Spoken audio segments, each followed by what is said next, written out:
The number of S&P 500 companies citing climate as a risk in their 10K filings quadrupled last year, pointing to a heightened awareness of the financial risk stemming from the crisis. The CDP estimates $4 trillion worth of assets will be at risk from climate change by 2030, and that has thrust CFOs in a critical role to assess these risks on climate liabilities. We spoke to Mars CFO Klaus Aagaard and Salesforce President and CFO Emeritus Mark Hawkins, both members of the 4S CFO Leadership Network, and started the conversation by talking about the growing risks to major firms. It's great that so many companies actually have started to make these statements in their 10K filings. It's really recognized the big issue that we are facing. It's clear that climate, greenhouse gas emissions is one of the big financial risks that we're all facing in our financials as we look ahead. But also social risks are a big factor. We know that across the world we have not the equality of opportunity that we are so much striving for, and that is clearly also a big risk as we look ahead. Mark, as you look to those risks, it does feel like there are two key headwinds that a lot of companies are looking at in the context of sustainability and climate. One is the impact from extreme climate on supply chains, the mounting costs and the cleanups involved, but also you've got impending regulations and a lot of companies trying to get ahead of that. How do you weigh the two over at Salesforce? Sure. First of all, thank you for the opportunity to speak on this topic. It's a topic that's near and dear to me. The thing I think about is for a modern corporation, as we look to the future, we really all need to have sustainable business models. We have to have businesses that can thrive, not just in the short term, but very much into the long term. And my feeling is that with a modern corporation, you really need to embrace things that will help us be more sustainable. And so whether it's doing a black water project to be more sensible about water resources, whether it's being dedicated to green buildings to make sure that your buildings are sustainable, whether it is committing to 100% renewable energy or zero greenhouse gas emissions, we feel like that's taking the full picture into consideration. And when you do that as a corporation, there's a lot of benefits to it. It's a benefits to our shareholders because, as you pointed out at the beginning, the amount of assets under management where they care about things of this nature is rising dramatically. But there's more than that. There's also looking at our employees. They care about it. They want to have a sustainable company that they can be proud of. There's more than that. Our customers care about it and are asking us to make sure that we're taking care of it.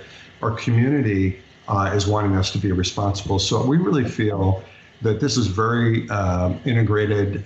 It is very much part of stakeholder management, stakeholder capitalism, and taking a broader lens on what's important. But I would say all those constituencies are sending us the same signal, which is sustainability is important to a modern corporation. That's how we think of it. How do you calculate the risk element of this? Well, I think that's a great question. I think the risk, we have to stand back and look at the risk from a lot of different standpoints. One, to your point, the risk of supply chain. One, to the point, there can be impaired assets, depending on what happens, with climate change. One can be customers who don't want to do business with companies that are not committing to sustainability. And so you can take a look at the top line considerations. One could be, just companies want to have the kind of sterling reputation that they're, pillars in society and they're contributing to the community. And we feel that that's a good investment and it's a wise investment, from that standpoint, because that's an important factor to consider. That's what I would say. Well, we have these discussions in the U.S. Obviously, there are sweeping rules that have taken hold over in Europe that requires firms to disclose the impact of their investments on climate or social governance issues. Klaus, when you speak to members of this group, what has compliance meant from an operational standpoint? Because oftentimes we think about these issues as additional costs. We really are integrating this ESG agenda into the core strategy thinking in the company, the resource allocation, and the execution, because we really believe that actually it does make really good business sense in the long term. In the end, a company will only sustain its long-term, value creation, its long-term future, if its consumers want its products or services and folks want to come work there. And in order to do so, you really got to progress on a number of these things.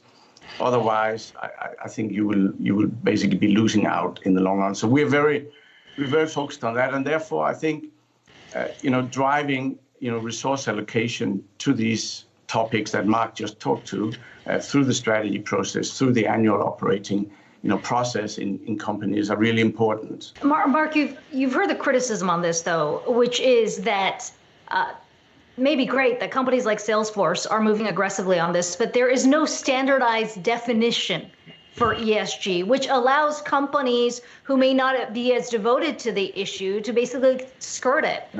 How important is it, you think, for the SEC, for regulators to step in and specify the guidelines for what sustainability is, for what net zero is, to make a meaningful impact? Well, I think you raise a great question around how critical it is to have common and standard metrics. And here's my view, and this is just my view, which is business is one of the greatest platforms for change. Business can move fast. Business can mobilize. Business can unleash incredible entrepreneurialism on topics when the mindset is there and we know something's important. Can I just maybe add to that for a second? I totally agree with everything you said, Mark, and it is the moment now. And yes, there is an alphabet soup and whatever else it's called out there, but I think we all know what progress looks like. And I think that's why we are so passionately engaging the finance community, or trying to, through the A4S network. We think finance and CFOs can play a critical role. We've got hundreds of years of experience finessing how we measure things from a financial standpoint. So we really believe that this network can corral, a huge network of people to make meaningful progress. What do you see as a role of CFOs in tackling this specific issue?